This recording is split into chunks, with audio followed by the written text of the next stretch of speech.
Bem-vindos a mais um episódio do Speakcast e hoje vamos falar sobre liderança. Comigo está a Tatiana, que é a nossa formadora especializada nesta área, e vamos durante este episódio debruçar-nos sobre algumas das temáticas mais relevantes e das questões que mais nos chegam por parte dos nossos clientes.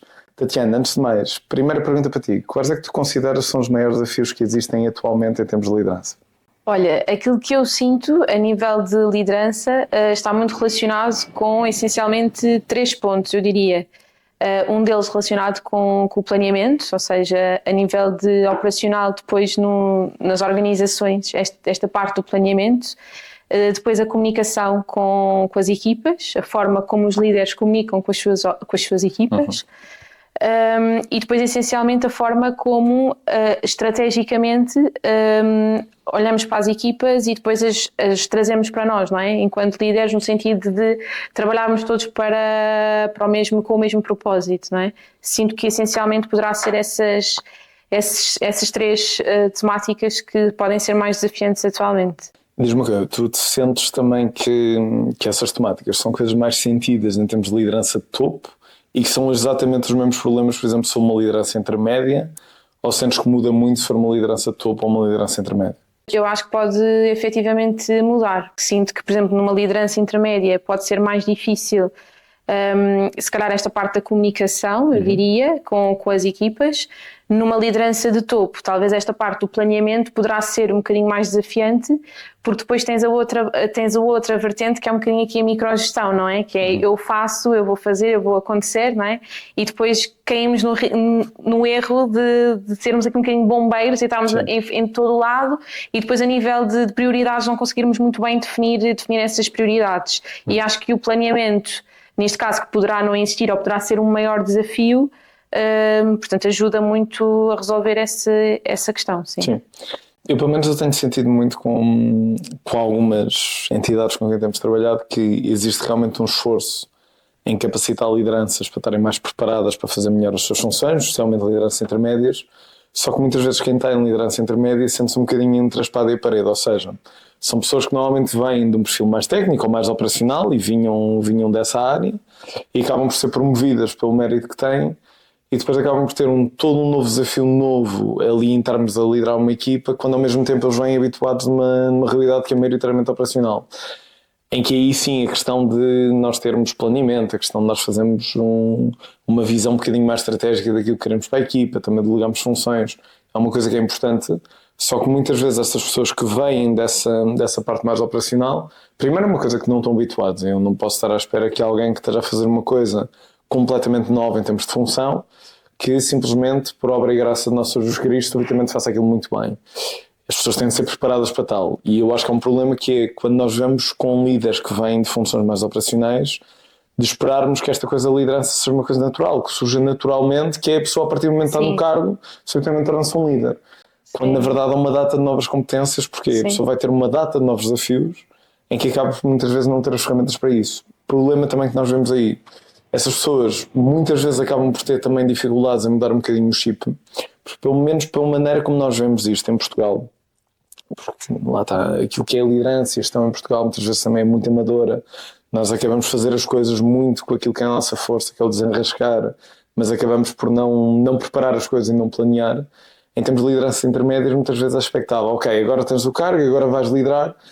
E então o que é que faz? Quando eu venho de alguém que é um perfil maioritariamente operacional e passa a ter um cargo sem ser preparado para esse mesmo cargo, que o que eu muitas vezes vejo é que realmente as pessoas acabam por estar a liderar, mas têm essa liderança intermédia quase como um part-time, que é fazem na mesma as suas tarefas técnicas, fazem na mesma a sua operação e acabam por dar uma perninha em termos de liderança. E aquilo que tende a acontecer é, eles dão uma perninha em liderança, mas depois vão ser responsabilizados totalmente por essa mesma liderança. E é muito complicado.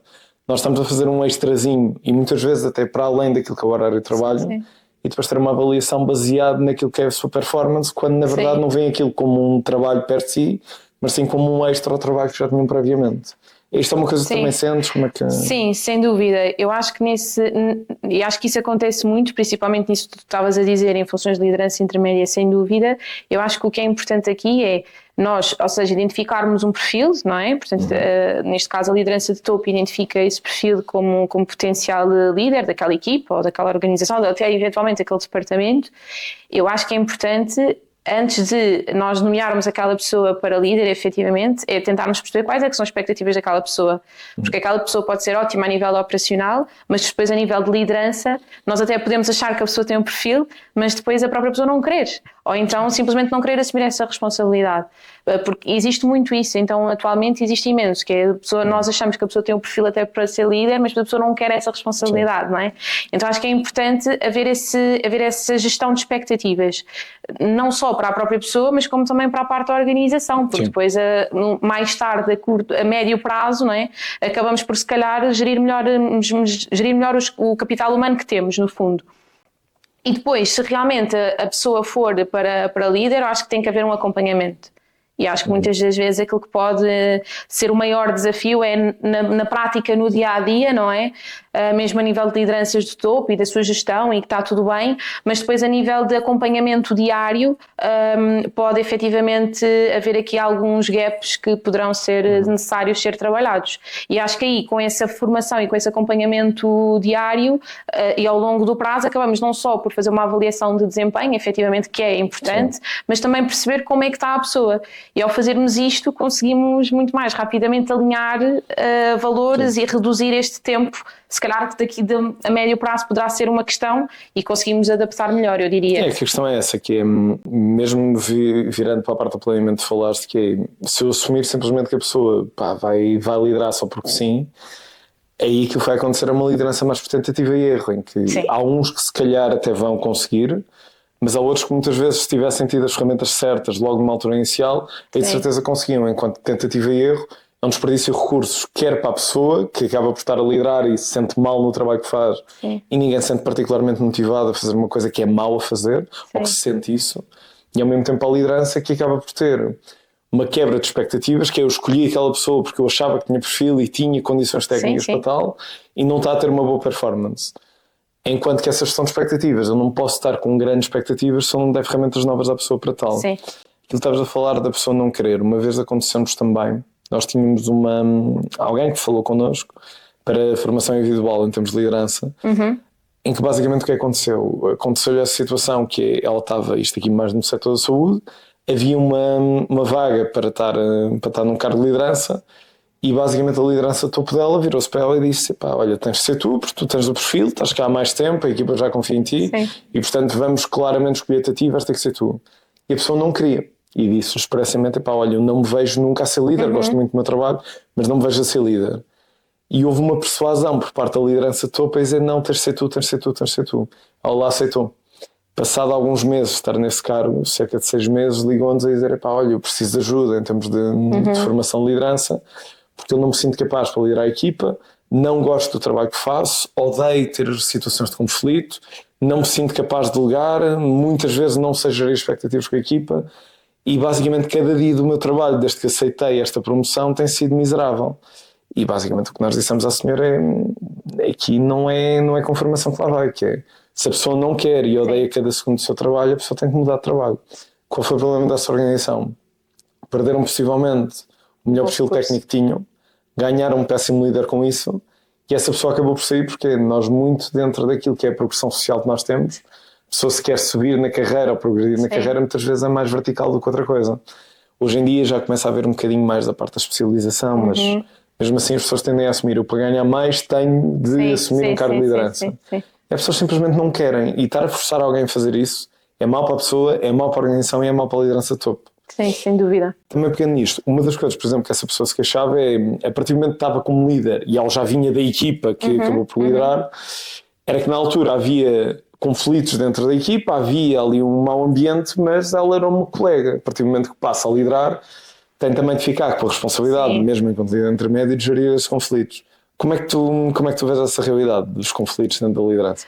Olha, quando uma pessoa cresce internamente, não é? Portanto, tem aqui um desafio acrescido, porque a equipa passa a ver esta pessoa, deixa de ver como colega, não é? E passa a ver como líder. Então existe aqui, há que aceitar e perceber que existe aqui um período de adaptação, não é?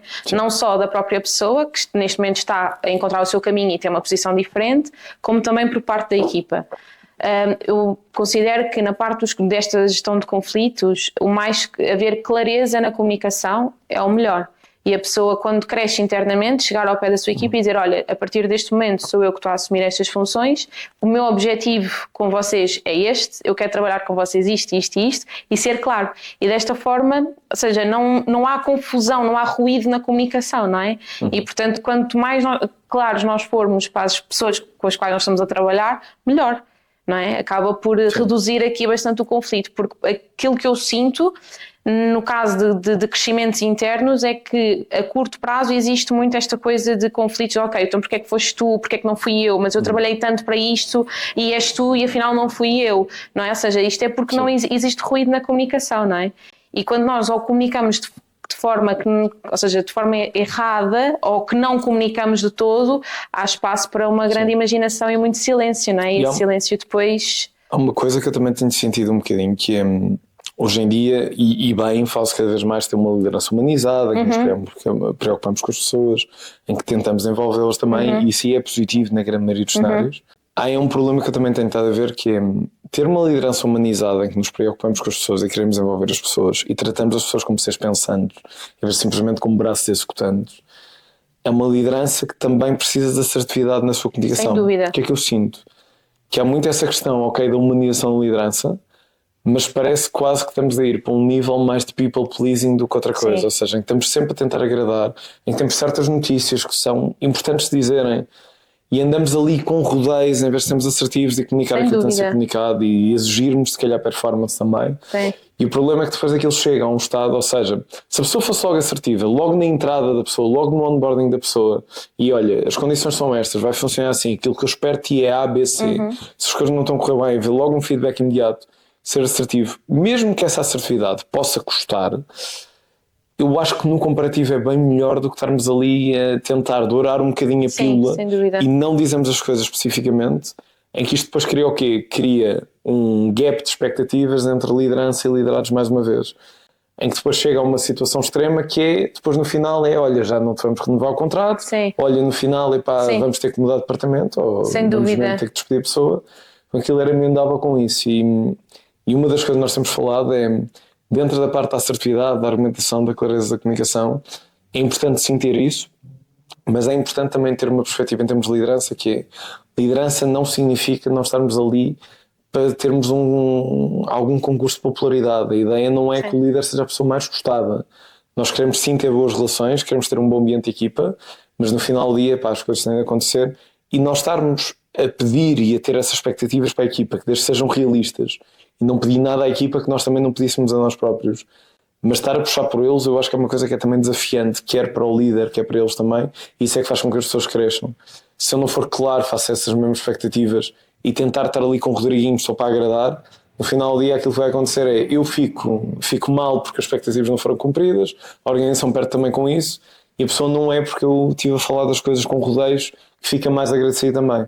Só que eu sinto que muitas vezes os líderes acabam por ter uma perspectiva de, se eu for assertivo, se eu disser aquilo que tenho a dizer e se eu exigir da minha equipa, eles vão, de alguma maneira, não vão gostar de mim ou assim. Como é que tu vês essa questão também da parte do líder ser gostado e da assertividade, também relacionado com a parte da delegação de tarefas, que muitas vezes acaba por não ser delegado, que é, não vou estar a delegar isto, não vou estar a pedir isto, deixa que eu faça, que é mais fácil. Ok, então há aqui duas vertentes. Portanto, antes de ir para essa parte da delegação de tarefas e pegando também um bocadinho naquilo que tu disseste anteriormente, sem dúvida, concordo a 1000%. Sinto que estamos a passar de um 8 para 80, não é? Mesmo a nível de perspectiva de liderança. Portanto, acho que se antigamente trabalhávamos um bocadinho com a liderança do medo, não é? Da cultura do medo.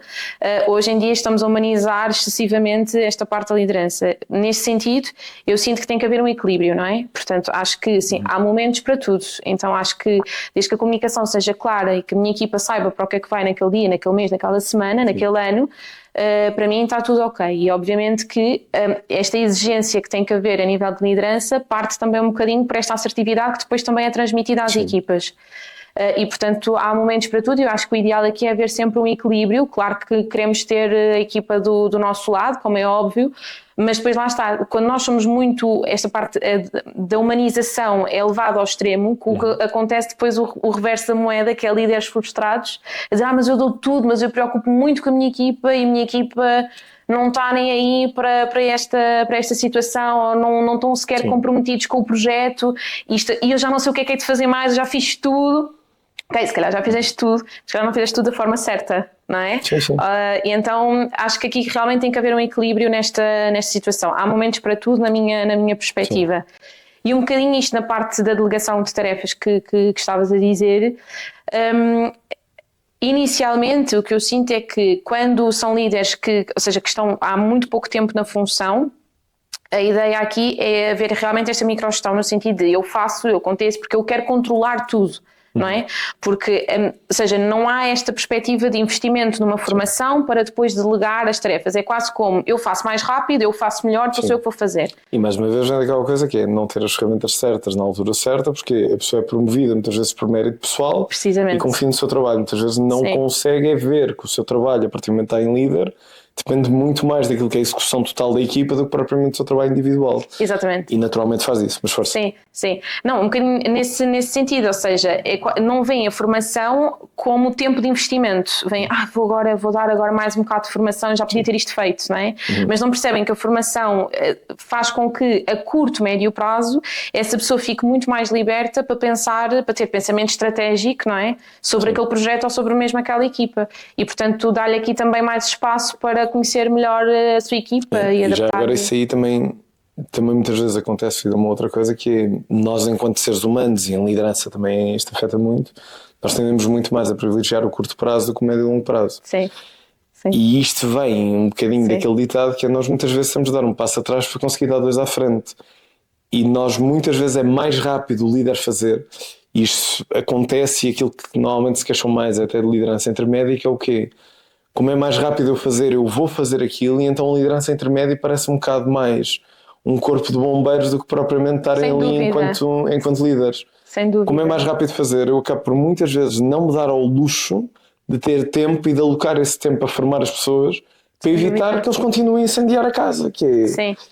Não vale de grande coisa eu estar sempre a correr mais rápido e a sprintar mais rápido para o incêndio se eu nunca me der ao trabalho de construir o quartel de bombeiros primeiro. Exatamente. E essa questão da formação da equipa é muitas vezes isso, que é, queixam-se de, eu estou atolhado de tarefas, não consigo mexer para lado nenhum, estou completamente desgastado, e chegam a casa e dizem, eu hoje não parei, estou tão cansado, e depois a pessoa nem se lembra do que é que fez, que é o quê? Certo. Estou sempre em coisas pequeninas, estou sempre a apagar fogos, mas acabo por muitas vezes não olhar estrategicamente para a minha equipa, para a minha organização, e ver o que é que eu preciso resolver hoje que me vai permitir ter um amanhã mais fácil. Só que aí nós temos de mudar a questão daquilo que é a avaliação dos resultados só no imediato, mas olhar para coisas mais de continuidade de médio e longo prazo. Sem dúvida. E eu acho que isso depois é engraçado estás a tocar nesse ponto, porque fazendo aqui o paralelismo com liderança humanizada, nós ao fazermos esse tipo de abordagem estamos a criar pessoas robóticas, não é? E portanto, não investirmos na formação das pessoas e não olharmos para este médio e longo prazo, fazemos com que as pessoas sejam, não é? Digam que sim, fazem e isso não... Isso é outra coisa que é mais rápido fazer, e é mais rápido muitas vezes delegar imediatamente em vez de envolver as pessoas. Sim. Que é o quê? É muito mais fácil dizer, olha, tu vais fazer A e vais fazer assim, porque é a maneira como eu sei, é a maneira como eu faria. Sim. Do que propriamente estar com a equipa e estarmos a investir tempo. Exatamente. Para termos uma reunião para ver, então olhem, dentro deste trimestre, o que é que nós vamos fazer? Quais são os objetivos? Quais são os projetos? Quais são as vossas ideias? Como é que vamos operacionalizar isto? Porque eu não posso estar à espera que as pessoas tenham autonomia, não posso estar à espera que as pessoas sejam proativas, não posso estar à espera que as pessoas tenham ownership. Se eu simplesmente lhes digo, tu tens de fazer assim, e esta é a tua tarefa. Se eu não puxo para o espírito crítico deles, eu não posso esperar que subitamente eles pensem autonomamente e pensem fora da caixa e tenham ownership e vistam a camisola. Se eu simplesmente só delego regras e só delego tens de fazer assim, não os trato como seres pensantes, mas só como executantes, essencialmente é essa a profecia que nós estamos a criar, e é essa a profecia que nós vamos realizar. Sem dúvida, sim. E isso depois cria-te problemas depois também a curto prazo, não é? Portanto, não só a nível de equipa, como a nível de líder também. O líder fica super frustrado, mas depois tens o reverso também da moeda, que é, eu acho que esta parte aqui do tu queres sempre ter o controle de tudo, eu faço, e esta Sim. parte do bombeiro, não é? Depois leva-te aqui a outra parte que é esta questão também do ego, não é? Que é, ok, eu se não estiver naquela equipa as coisas não acontecem, não é? A equipa está dependente de mim, então pode também ter, ou seja, esta parte do ego também pode inflamar um bocadinho, não é? Cria frustração por um lado, mas... Se tu estás a fazer uma liderança que é efetivamente uma liderança mais racional, em que tu pensas estrategicamente sobre as coisas e tens ferramentas para sair um bocadinho daquilo que é a tua figura pessoal e ver as coisas mais numa escala macro e o que é que vai levar a cada coisa e fazer uma sequência lógica de pensamentos. Ou se tu estás a liderar muito em cima do joelho e muito a improvisar e muito a desenrascar, como aquilo que é prática portuguesa na maioria dos cenários, enquanto que eu estou em cima do joelho sem planear e sem racionalizar as coisas, eu vou ter uma liderança muito mais por reação intuitiva e reação emocional. E nós emocionalmente, a pessoa gosta muito mais de se sentir importante e relevante do que propriamente se calhar de fazer as coisas que vão fazer com que a pessoa seja indiferente dentro daquela equipa, que já agora é o ideal, é ter uma equipa que seja autónoma, que consiga trabalhar mesmo com a ausência do líder. Só que nós no imediato e sem pensamento e sem estratégia e sem planeamento vamos muito mais privilegiar aquilo que é a nossa segurança emocional e o nosso ego e a nossa satisfação do que propriamente aquilo que são os resultados. E portanto há muitas vezes uma escolha que é a pessoa realmente quer se sentir importante e quer se sentir o maior daquela rua, ou alternativamente quer ter resultados. E isso é uma escolha que a pessoa tem de fazer. E aí há duas coisas, que é, eu sinto que há pessoas que cometem este erro de ser muito focadas no ego e no seu papel enquanto líder e de ser a estrela da companhia, porque não tiveram acesso às melhores ferramentas na altura certa para conseguir prevenir as situações e portanto estão um bocado em autossabotagem porque estão a fazer aquilo do melhor que conseguem, mas porque não tiveram acesso às ferramentas certas e às estratégias certas.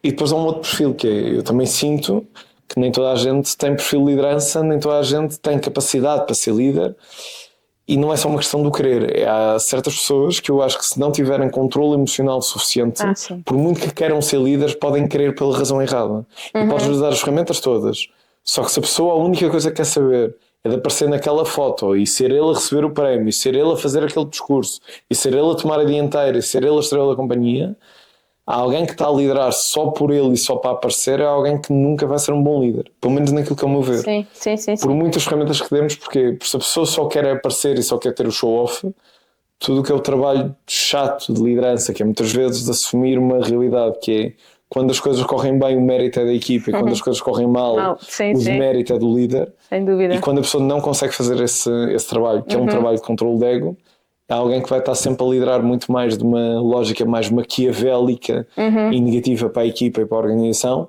sempre em benefício pessoal, do que propriamente alguém que esteja efetivamente como um bom líder, em que um bom líder tem que colocar os resultados e a equipa muitas vezes à frente daquilo que é bom para si próprio.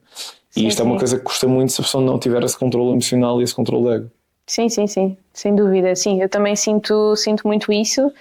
Mais até em lideranças intermédias, também sinto muito que às vezes as pessoas querem se por um lado tens pessoas que não querem, né, porque não querem responsabilidade, por outro lado tens as pessoas que realmente querem muito estas funções de liderança porque consideram que, ou seja, têm aquele poder de decidir, aquele poder de pedir para fazer, não é? E portanto esquecem-se também um bocadinho desta parte que tens que dar, passa aqui um bocado a expressão, um bocado o corpo às baldas, não é? Quando as coisas não carrem Mas não bem. achas que nós culturalmente tendemos a endeusar um bocadinho a figura de liderança? Que não tendemos a pintar isto como se fosse uma grande coisa, e vai ser maravilhoso, e é só arco-íris, e o líder é que é que é a figura de proa e é que é a pessoa que tem destaque. Quando depois se calhar a liderança não é assim tanto esse glamour, não de todo. É muito mais a parte do trabalho de sapa que está por trás e termos realmente a responsabilidade de conseguirmos garantir que está tudo a funcionar bem e que nós estamos lá muito mais para apoiar a equipa do que propriamente a equipa nos apoiar a nós. Sem dúvida. Acho que sim. Ou seja, acho que culturalmente temos muita esta tendência, não é? Que é romantizar a figura e a função de liderança, sem dúvida. Mas depois, de facto, nós temos que... É muito mais... é um papel muito mais chato e muito mais desafiante do que aquilo que propriamente o nome da função diz, não é? Porque temos que perceber quem é que são as nossas equipas, quem é que está a trabalhar naquele departamento em específico, quem é que me vai ajudar a trabalhar sobre aquele projeto, não é? Se aquela pessoa está bem ou se não está bem, é importante também para perceber onde é que podemos alocar as pessoas, e conhecermos muito bem as nossas equipas e perceber realmente quais é que são os objetivos que nós temos, muito em linha sempre com a organização, com a missão e com os valores da organização, como é óbvio, mas sinto muito isso, sim. Eu acho que isso também vem de uma coisa que nós historicamente também temos a privilegiar muito, a questão do culto à personalidade, que é teres um líder, construir uma imagem de líder à volta daquela pessoa e essa pessoa realmente destacar-se das restantes, ou seja, de ser alguém que está acima dos outros. Enquanto na verdade isso na prática em termos de liderança raramente resulta bem, é muito mais meritório. Nós temos parte da equipa e conseguimos ajudar a equipa do que sentimos que somos alguém que está acima da equipa e que está distante da mesma. E quer essa questão do culto à personalidade também vem de uma outra coisa, que é uma das coisas que me perguntam mais é: David, como é que eu posso ser um líder carismático? Raramente me perguntam como é que eu posso ser um líder eficaz. Muitas vezes é mais focado de como é que eu vou ter essa persona ou essa personalidade da XPTO, como é que vou ter esse reconhecimento, do que propriamente como é que eu consigo levar a minha equipa mais além, como é que eu consigo melhorar os meus resultados, mesmo que isso signifique que eu seja alguém que está ali um bocadinho mais no background. E eu acho que essa ideia pré-concebida de liderança muitas vezes leva a seleções de maus líderes e leva muitas vezes a intenções erradas na procura da liderança. Quando se calhar temos outras pessoas, se nós não fizéssemos esta romantização toda da liderança, realmente assumíssemos que realmente liderar é muitas vezes estar mais atrás da equipa do que propriamente estar sempre à frente, que vai haver momentos para isso, mas muitas vezes são mais momentos de crise do que outra coisa, que é um líder tem de ser capaz de dar o peito às balas e chegar-se à frente e defender a equipa, mas na grande maioria dos cenários é dar mais autonomia, envolver mais as pessoas, é olhar para elas e ver como é que eu tiro o máximo partido da minha equipa, e raramente isso vem só por delegação total das coisas e dizer, pá, o caminho é por aqui, A, B, C. É muito mais envolver as pessoas e dar-lhes essa autonomia. E aquilo que são as maiores queixas que nós temos em termos de liderança é isso, que eu tenho equipas que não são autónomas, que não têm maturidade, não conseguem ser proativas, não conseguem pensar fora da caixa. Mas enquanto eu olhar para a liderança como uma tarefa pessoal minha e como uma questão de culto à personalidade, fica muito complicado eu tirar o melhor das pessoas quando eu olho para mim acima das pessoas e não para mim como parte de um grupo em que a minha função é atribuir valor à minha equipa para eles atribuírem valor ao cliente. Sem dúvida. E quando nós não mudamos esse chip aí fica complicado. E isso gera o quê? Já muitas vezes até conflitos dentro do próprio líder com a equipa, que são conflitos explícitos em que realmente há problemas, ou conflitos em que ninguém fala sobre isso, mas a liderança está com uma certa expectativa, não comunica assertivamente, a equipa também fica desmotivada com isso e está toda a gente desmotivada e os resultados não aparecem. Sim, eu sinto isso também. Se tu estás a dizer do líder carismático e eficaz, não é? É muito isso acontece muito porque o propósito efetivamente não está lá, não é? Portanto, um líder quando vai para uma função ou quando aceita uma função de liderança tem que perceber que não é ele e a equipa, são todos, não é? E isto na prática e no dia-a-dia às vezes é muito difícil e muito desafiante de tu conseguires aplicar, porque não tem a ver só com delegar tarefas, tem a ver precisamente com isso que tu estavas a dizer, com envolver toda a gente e perceber que nessa envolvência há pessoas com expectativas diferentes, com envolvimentos diferentes, com capacidades intelectuais diferentes, com capacidades emocionais diferentes e, portanto, tu também conseguires, ao envolver essas pessoas no projeto ou no departamento, o que for, tu teres esta capacidade também de perceber que as pessoas também estão em níveis diferentes, não é? E conseguires perceber e tirar o melhor de cada um para conseguires complementar tudo e criares realmente o teu projeto, esse é muito desafiante. Sim, tens de conseguir também adaptar aquilo que é o teu próprio estilo de liderança àquilo que é a equipa e a situação e o contexto que tens na equipa. Sim. Só que mesmo essa adaptação para mim depende muito do líder ter uma autoconsciência que não está acima da equipa, mas que é parte da equipa e pertence à mesma. E essa autoconsciência de olhar para si próprio é uma coisa que é muito complicada, tanto que uma das maiores dificuldades que as pessoas muitas vezes têm em termos de liderança é de olhar para dentro e perceber, ok, quais são os meus pontos fortes e quais são os meus pontos fracos, mas também de olhar para si próprio e perceber, em termos de prioridades e em termos de gestão de tempo, como é que eu consigo maximizar o meu input para conseguir que a minha equipa dê também mais de si. E a maioria dos líderes tem muita dificuldade até em gerir as suas próprias prioridades, em gerir o seu tempo. E se eu não consigo olhar para mim e ver como é que eu consigo melhorar, fica muito complicado depois também olhar para a equipa e ver como é que todos nós em conjunto conseguimos também melhorar. Tu sentes que essa questão das prioridades e do tempo também é uma coisa que afeta a maioria da liderança? Sim, sem dúvida, sem dúvida. Ou seja, eu sinto que muitas vezes a liderança vai muito, ou seja, nós começamos a delegar tarefas e a estruturar e a definir timings e tudo mais para a equipa, mas depois a própria liderança esquece de se fazer isso ela própria, não é? E depois fica muito mais complicado, porque depois tu acabas por exigir situações e timings à equipa quando tu próprio não consegues assumir isso. E depois lá está, já não consegues liderar pelo exemplo, não é? Que é uma coisa que também que se fala muito, que é esta liderança pelo exemplo, não é? Portanto, o líder deve ser o primeiro a dar o exemplo, deve ser o primeiro a vestir a camisola, lá está. Mas depois tens esta questão, que é não consegue, ou seja, se eu não consigo, não dá, não consegues. E, ou seja, tu tens que saber muito bem gerir isso sozinho, em primeiro lugar, sem dúvida. E isso, mais uma vez, voltando ao início da conversa, vem muito por uma questão de planeamento. Sem dúvida, sim. Eu não consigo gerir bem o meu tempo, nem o tempo da minha equipa, se eu não conseguir olhar para a minha equipa, para a minha organização e para o meu contexto, mais numa lógica de médio e longo prazo do que simplesmente o imediato. E quando nós temos uma pressão simplesmente para estar a mexer-nos, e estamos muitas vezes na liderança a confundir movimento com progresso, que é o quê? Se eu fizer mais e mais tarefas e mais coisinhas e mais e-mails, que na verdade não adicionam valor absolutamente nenhum, parece que eu é que estou a trabalhar porque estou-me completamente a esforçar. Sem dúvida. Enquanto na verdade se calhar seria mais fazer as coisas com planeamento. E acho que por acaso há uma citação que eu gosto muito, que é do Lincoln, em que ele diz: se me dessem 6 horas para cortar uma árvore, passava as primeiras 4 a afiar o machado. E é um bocado isso que nós temos de fazer em liderança, que é, nós parece que preferimos muitas vezes estar ali com um pau a bater na árvore à espera que aquilo caia, em vez de se calhar darmos tempo para planear e para afiar o machado, para conseguirmos efetivamente deitar aquilo abaixo muito melhor, em muito menos tempo, com muito menos esforço. E isso é uma coisa que não acontece naturalmente, é uma coisa que tem de ser prevista e tem de ser planeada. E portanto, foi um ótimo episódio aqui sobre liderança. Falámos aqui de vários temas interessantes, portanto não percam o próximo episódio do Speakcast com outro tema ainda mais relevante. Obrigado por ouvirem e até ao próximo episódio.